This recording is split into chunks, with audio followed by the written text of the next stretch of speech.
87 tayo. Saan ka man sa mundo, tayo iisa. Tayo Pilipino. Serbisyong tapat sa iyo, DZRH.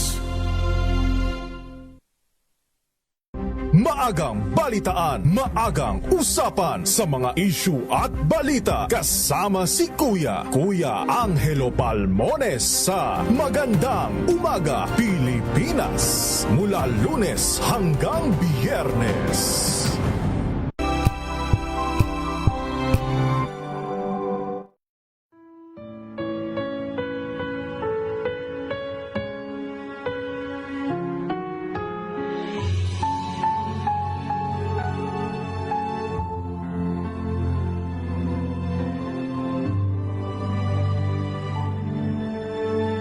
Ito ang oras ng panalangin. Panalangin para sa kalakalan at ekonomiya. Ang mga petisyon na nilalaman ng panalangin ito ay hinango sa mga katuruan ng salita ng Diyos, ang Biblia.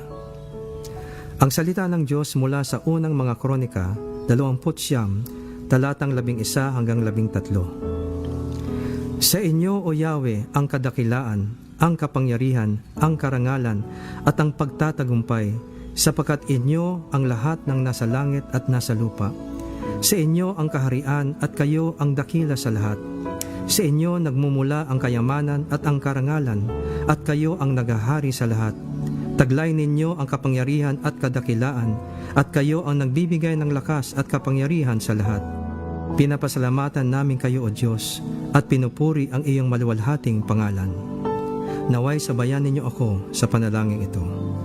Ikaw lamang, O Diyos, ang tanging pinagmumulan ng lahat ng tagumpay, tulad ng iyong inihayag sa iyong banal na salita, na kung wala ang tulong mo sa pagtayo ng bahay, walang kabuluhan ang pagtatayo nito. Kung wala ang pag-iingat mo sa bayan, walang kabuluhan ang pagbabantay dito. Ikaw lamang din ang pinagmumulan ng lahat ng kayamanan at mga ari-arian na iyong ipinagkakaloob sa mga nagpakahirap sa pagtatrabaho para sa kanilang kapakinabangan at kasiyahan. Iyong pinahintulutan na makamit nila ang mga ito, hindi dahil sa sariling kakayahan at lakas, kundi dahil sa iyong katapatan at kabutihan. Ibinigay mo sa kanila ang kakayahang maging mayaman upang sila ay maging mayaman din sa mabubuting gawa, maging mapagbigay at matulungin sa kapwa.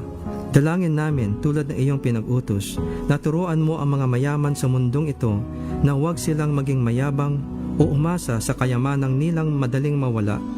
Sa halip, turuan mo na umasa sila sa iyo na nagkakaloob sa kanila ng lahat ng bagay, na sila ay maging bukas palad sa kanilang kapwa, lalo na sa mga mahihirap, nang sa gayon sila ay makapag-ipon ng kayamanan sa langit na hindi mawawala at matamo nila ang tunay na buhay.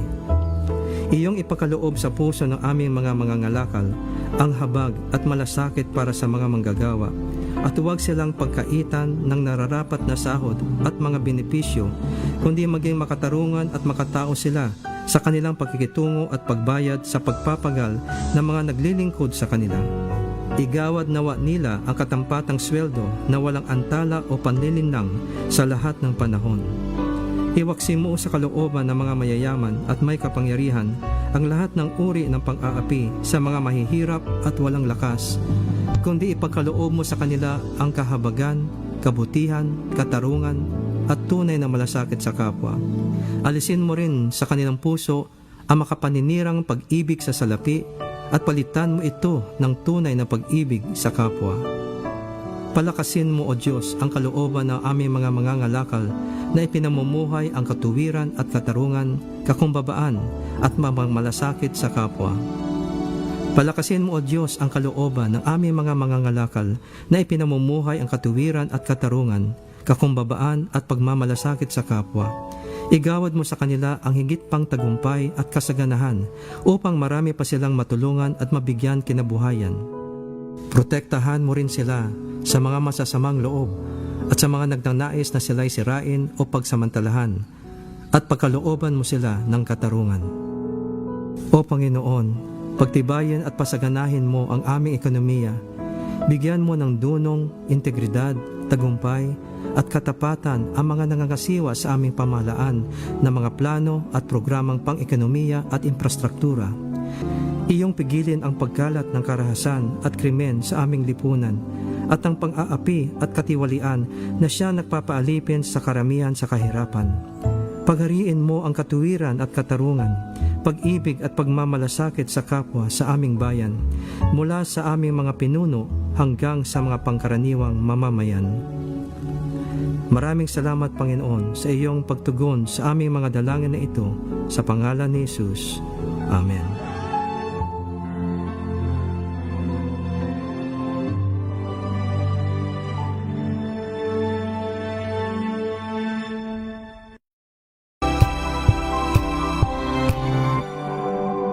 Ngayong ika-87 taon ng kauna-unahan, DZRH. Tayo ay iisa. Ikaw, kayo, tayo. Iisa ang radyo. Tayo ay iisa. Iisa ang nag-uugnay.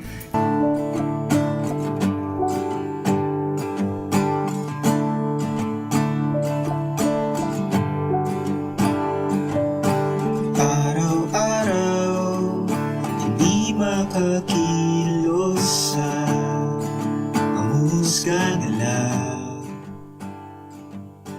Araw-araw. Good evening Luzon, Visayas, Mindanao, sa lahat po ng mga nakakapakinig at nakakapanood sa aming programa. Good evening po. Nako, dito po sa may bandang NCR, dito po sa Quezon City, no? Bumuhos bigla yung ulan. Nako, doon po sa mga inabutan ng ulan ay mag-ingat po tayo sa ating lakad kung tayo man po ay nasa labas pa. I hope na safe na po nakauwi ang bawat isa. Ngayon po ay araw ng Huwebes, July 23, 2026, kaya makakasama nyo na naman kami sa aming programa, ang Aksyon Kababaihan, dito lamang sa DZRH. Ito po ay isang programa na nagbibigay ng spasyo upang pag-usapan ang mga issues ng mga kababaihan at ganoon din ang mga manggagawa. Ako po ang inyong kaaksyon, Marco Gohol, isang lalaking feminista na naniniwala sa pagkakapantay-pantay ng lahat.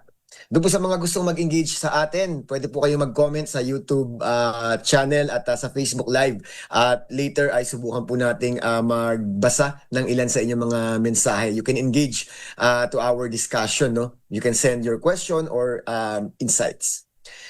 Okay, so hindi ko na po papatagalin pa. Ayan, medyo masaya ako pag ganito yung mga nakakausap ko kasi feeling ko nagiging youth ulit ako. Although hindi pa naman lalayo, no? So taon-taon I remember when I started in organizations before, lagi kong inaabangan itong International Youth Day, no? Pero mahalaga na bago pa man yung araw na pandaigdigang selebrasyon ng mga kabataan ay pinag-uusapan na rin ano ba yung mga mahalaga na issues na kinakaharap ng mga kabataan. At para sabahan tayo para pag-usapan ang ilan sa mga yan ay tinatawagan ko at ipinakikilala ang chairperson ng Safe Spaces Movement at bilang din sa Sentro Youth at sa Sentro, walang iba kundi si Miss Erica Herrera. Good evening, Erica.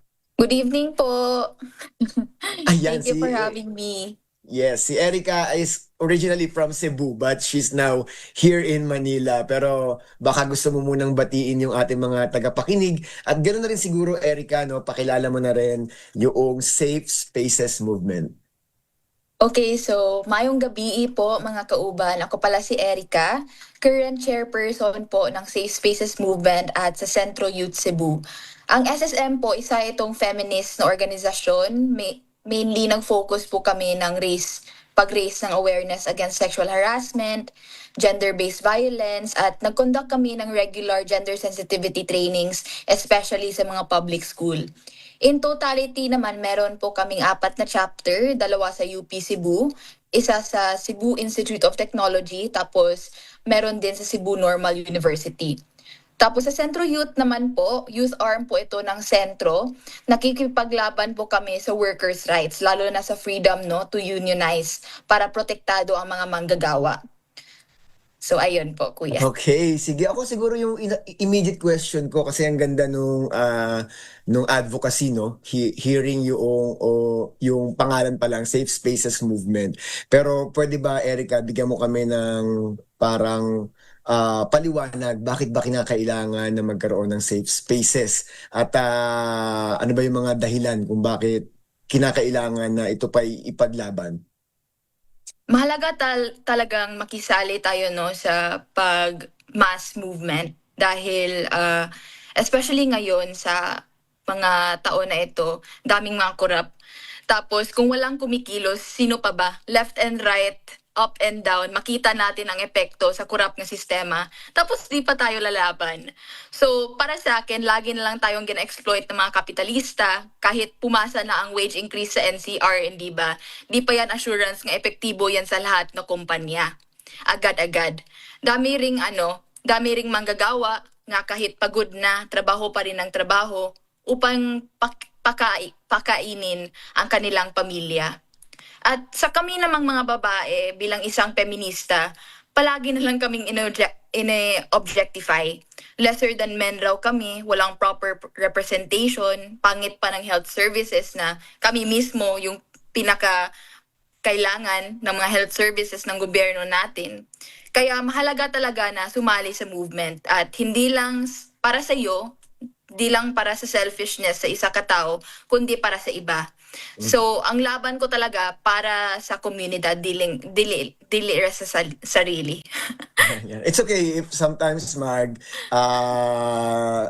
Magsisibuano. Kaya, oo. Pero I already heard you speak English. Napaka-fluent po ni Erica. Pero okay yun, no? Para lahat naman, marami naman sa mga tagapakinig natin, nakakaintindi naman ng Tagalog, ng Ingles, at paminsan-minsan ay Bisaya, no? Sige, so natutuwa lang ako dun sa sagot mo kanina kasi nga yun yung mali na pagkaintindi na namin, marami sa mga kalalakihan pa, no, na parang bakit ba puro na lang women's rights, bakit may mga special laws for women, pero kailangan talaga nating maintindihan mga kaaksyon na tayo ngayon ay nasa isang lipunang patriarkiya na aminin man natin at sa hindi, napakadami ng manifestations na nagpapakita na talagang antindi ng inequality between men and women. Of course, you can argue now na hindi, medyo ngayon ay nag-i-improve na. Well, arguably yes, pero kitang-kita pa din na antindi pa rin ng male dominance. Kaya it's about time para talagang bigyan ng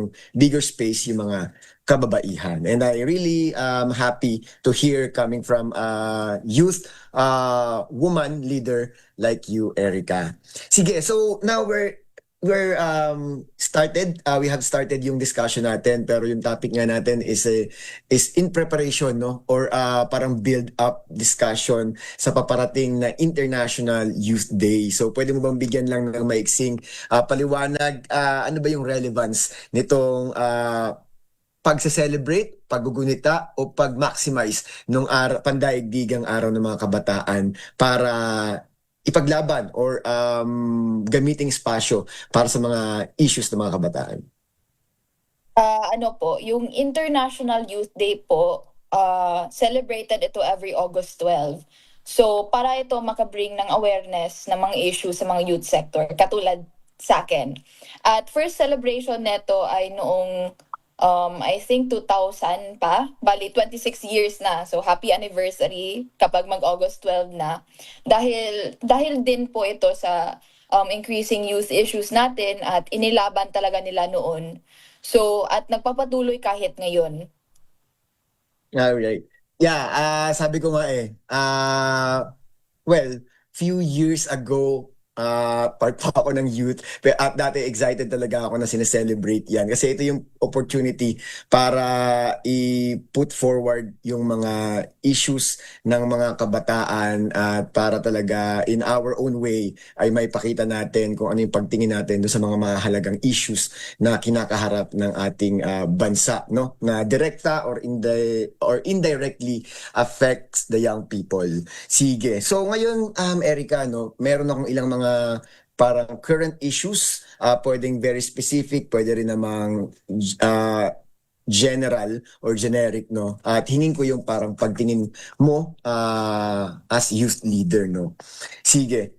siguro unahin natin kasi kamakailan lang, last month, no? Uminit yung usapin nung may clamor to amend yung Juvenile Justice Act, no? Kasi to be specific ay i-lower yung age of criminal liability kasi nga doon sa nangyaring shooting incident sa may Tacloban, ano. Bilang organized group ng mga kabataan, ano yung tingin mo na problema na nararanasan or parang naging cause ng mga ganitong klase ng problema, at tama ba na yung pagbaba ng edad ng criminal liability ang solusyon? For me lang po, yung juvenile justice law, di ako sang-ayon sa pagbaba ng age dahil children are prone to be influenced talaga. So mainly, if I were to blame someone, hindi talaga yung mga bata ine-blame ko. Pero yung mga parents mismo, yung mga platform apps at yung gobyerno, they should all work together to make digital spaces safer for our children. Labi na at the age of 12 and below, no, which is within the juvenile justice law nga, pwede pa ma-rehabilitate yung bata. Pwede naman talaga. Pero yung mga digital spaces talaga, prone talaga sila na mga kulto. And as a gamer myself naman, okay naman talaga. I didn't grow up to be violent at all. Pero yung influensya lang talaga sa mga komunidad within those gaming communities, yan yung thing we need to look at, especially for children 12 and below. Kasi madali silang ma-impluensya eh. Kahit ako noon, madali ako ma-impluensya. Pero good thing for me, great mom sa side ko. So basically, hindi ako napatuloy sa mga bad influence na yan. I see, no? Oo. Kaya sad tayong lahat eh. Nung napanood natin yung balita, of course, wala namang may gusto na mangyari yung mga ganon. Tapos, ang nakakalungkot, yun nga, for example, si Senator Risa ay nagpatawag ng committee hearing to investigate at in aid of legislation, no? Tignan yung mga loopholes ng batas, may kailangan bang baguhin sa batas, parang higpitan, etc. No? So, parang na-attack agad ng disinformation doon sa paglalaro mismo yung ginamit na parang debate whether yun ba talaga ang dahilan. Pero hindi napag-usapan yung binanggit mo nga na yung community na nabubuo doon sa mga bata na napakamurang edad at hindi ganun ka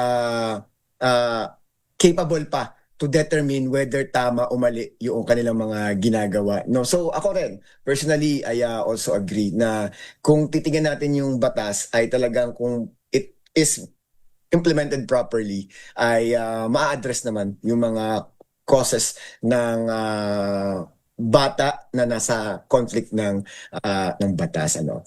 Sige, so wala tayo sa iba pang usapin, pero meron tayong mga nakikinig sa atin. Si Karen Martinez is watching from Bulacan. Magandang gabi daw po sa atin. She's watching from San Jose del Monte, Bulacan. Sabi rin niya, ang pagtindig ng mga kabataan ay tanda ng pagkakaroon nila ng malasakit para sa ating bayan. Ayan. Sige, keep on sending your insights or questions, mga ka-action. Mamaya, subukan natin magbasa pa sa ilan sa mga yan. Sige, ngayon pag-usapan naman natin, Erica, no? Ito yung main advocacy ninyo. Pero baka maganda, malungkot ito, pero mahalaga na napapakinggan ng ating mga tagapakinig yung usapin ng sexual harassment. Alam natin na it can happen anywhere, anytime, ano? So, and that's very sad. Pero gaano ba ito katalamak sa mga schools kagaya ninyo na kumikilos sa mga paaralan? At ano yung parang mga ginagawa ninyo to address yung mga ganitong problema? Sa sexual harassment cases naman namin, katulad sa SSM, marami po kaming mga kaso nga inilapit talaga sa amin. Pero most of the time, yung victims talaga, matakot sila mag-confront sa mga abusers nila. Tapos matakot rin sila pumunta sa police station, or if hindi naman ganon, galing sa victim side, di gusto yung pamilya niya nga mag-report sa police.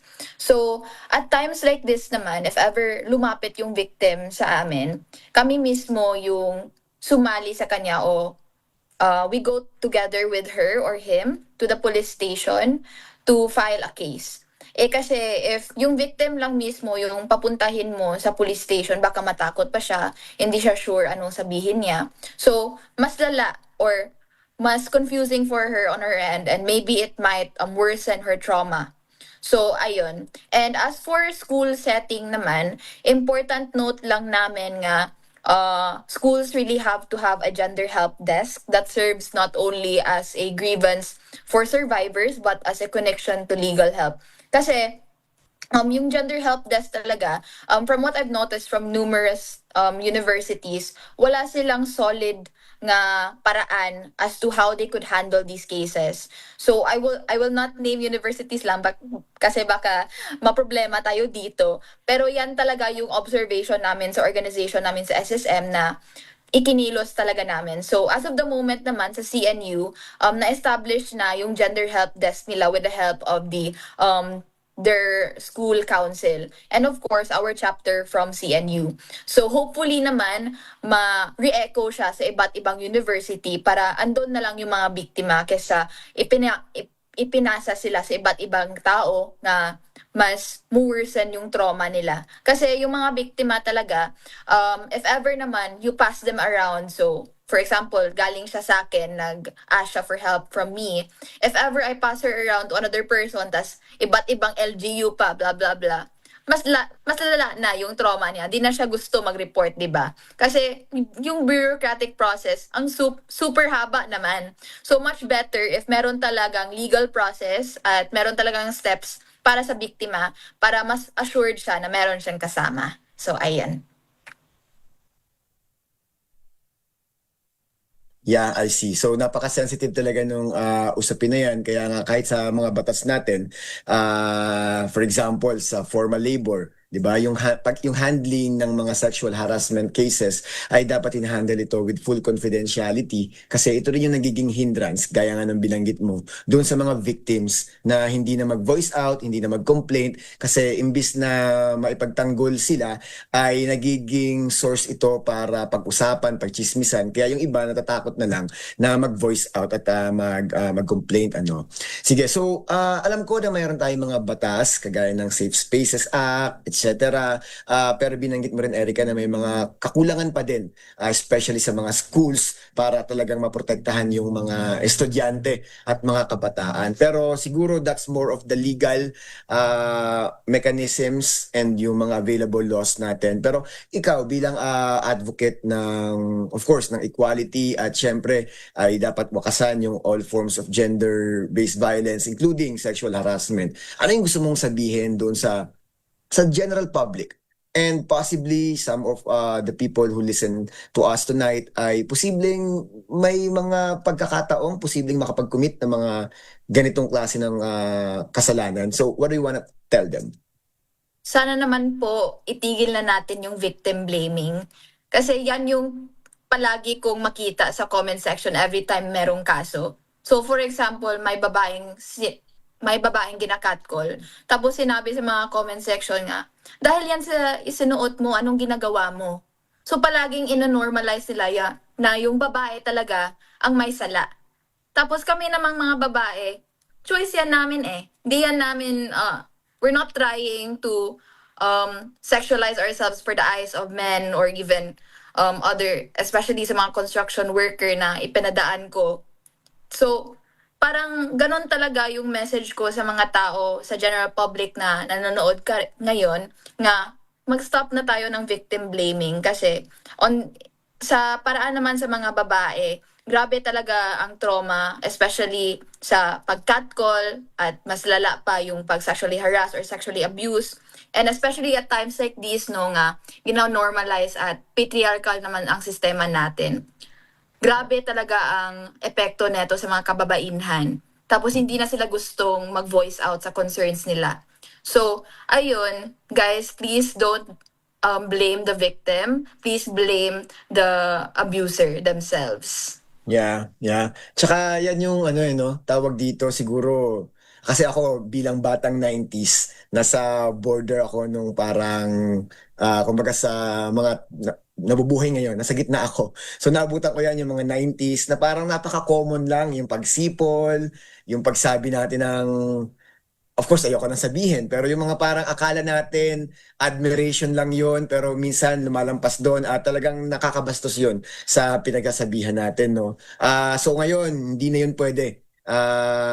Yung mga pagsipol, pagsabi ng mga kung ano-ano mga bagay, paghahambing sa mga kababaihan dito, pag-objectify, etc. Kasi pwede kayong managot sa batas. At mali yan, ano? Yes So, po. at tama yun, yung victim blaming, marami ring pag-aaral ang nagpapakita na yung mga rape na mga pangyayari ay actually hindi naman nangyari dahil sa kasuotan niya. Hindi naman nangyari dahil siya ay lumabas ng 10 oras ng gabi. Sometime, maraming pagkakataon, nangyari yon dun sa lugar na tingin niya safe siya at sa kasuotan niya, hindi naman siya nagsuot na maiiksi. Balot na balot pa nga, pero yun, na-victimize pa rin at nag-suffer sa ganong mas masalimuot na pangyayari. So, stop victim blaming. Let's blame yung mismong rapist.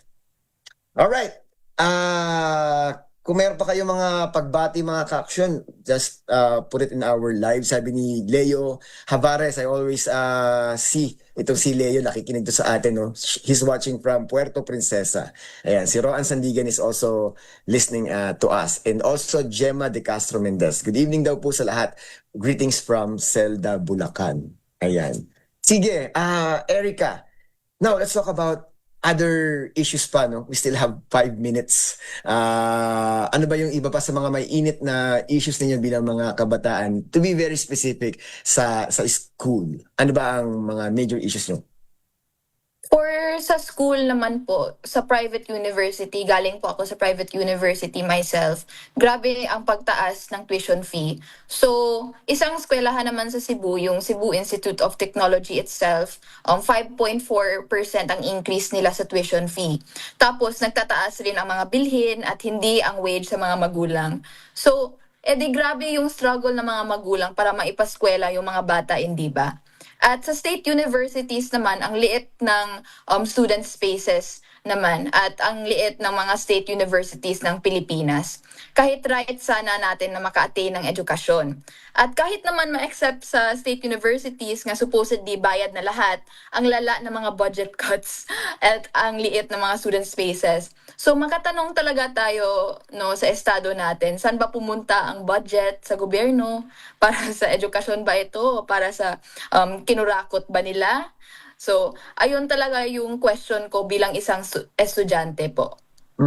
So, kaya nga 'di ba sabi sa ating constitution yung education is our right, kaya lang nagiging privilege siya, no? So, tawag dito, well,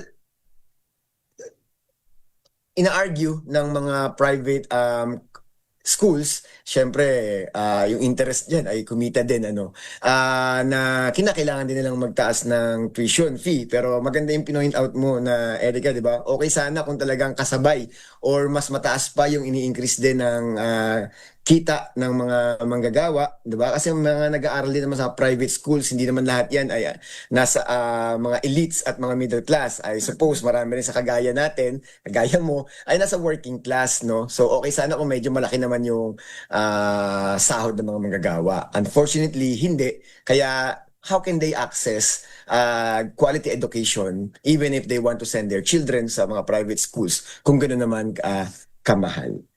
Sige, so sa ating natitirang 2 minuto, siguro ang next question ko, ano yung message mo na lang hindi, let's talk about very quickly yung sa usapin ng mga OJTs.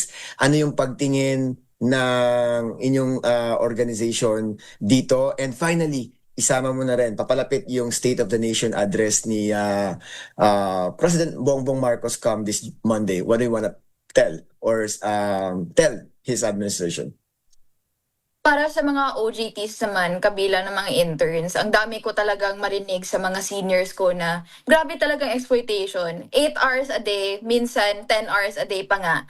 Wala pang sahod, tapos in-exploit pa sila ng kagaya. At tama naman talaga na merong allowance, no, ang mga interns. Makibisog ako dyan. Pero dahil nagtatrabaho yun yung mga interns, pero grabe talaga ang mga kapitalistang kumpanya. Kesa magbayad ng regular na worker, papalitan nila ng intern para same yung work effort nila, no? Tapos no pay pa. Kaya mas makadginansya yung kumpanya mismo, hindi ba?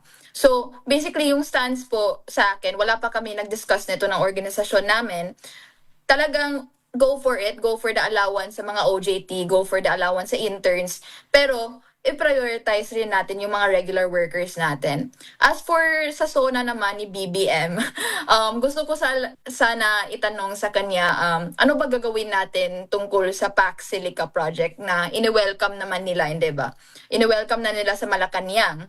At nakita na natin ang effects ng factories powering AI. Super dumi ng mga tubig, ang mga tao walang clean source of water, tas nag-contribute pa yan sa climate change. Tas gusto nila magtayo dito sa Pilipinas. Nakakaloka, hindi ba? Tapos yung energy security naman sana, paano ito isulbad ng gobyerno instead of frequent power outages? Kasi kami sa Visayas, grabe yung power outages dyan. So, basically, 1 to 2 hours a day or minsan 3 pa nga, wala kaming electricity. At hindi lang yon, meron ding issue sa land rights sa mga indigenous people natin at sa mga mag-uuma. Kahit yun naman, walang pake ang gobyerno na in-exploit sila sa mga owners raw ng land at hindi naman sapat yung sweldo sa kanila. So especially ngayon sa mga sugarcane farmers na 2,000 lang raw yung wage nila in 2 weeks, mabubuhi ba ka? Do you live on that wage, hindi ba? So parang makatanong ako sa gobyerno natin, ano ba ito? Kinukurakot talaga ninyo yung pera ng bayan kasi yung agricultural workers natin mismo, wala silang pambayad sa kinain nila, wala silang pambayad sa pang-edukasyon ng mga anak nila. Yeah.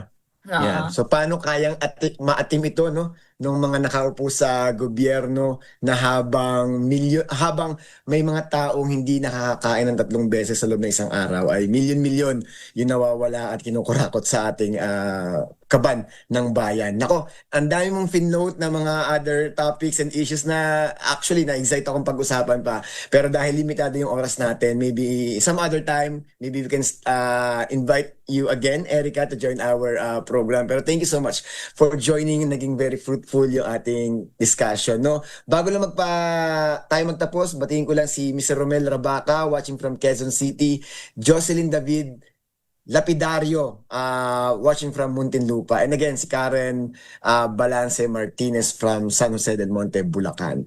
Erica, thank you so much for joining our program. I really hope na ma-invite ka pa namin ulit to discuss other topics sa susunod.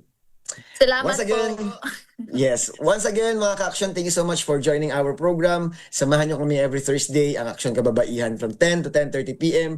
dito lamang sa DZRH. Good night and stay safe. Araw-araw, hindi makakilos sa mahusga na lang.